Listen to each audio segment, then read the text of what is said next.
ভারতের উত্তরাখণ্ড রাজ্যে অভিন্ন দেওয়ানি বিধি চালু হয়েছে। এটি দেশের প্রথম রাজ্য যেখানে এই নিয়ম চালু হলো।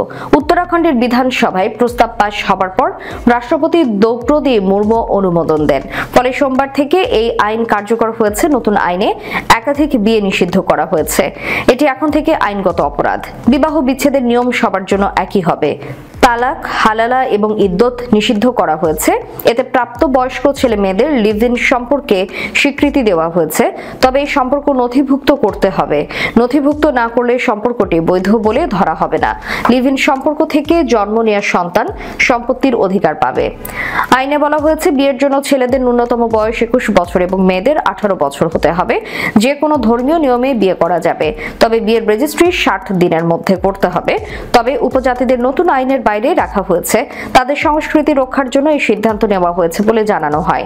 এদিকে বিরোধী নেতারা এই আইনের সমালোচনা করেছেন। তারা বলেছেন এটি বিভেদমূলক এবং রাজনৈতিক উদ্দেশ্য প্রণোদিত।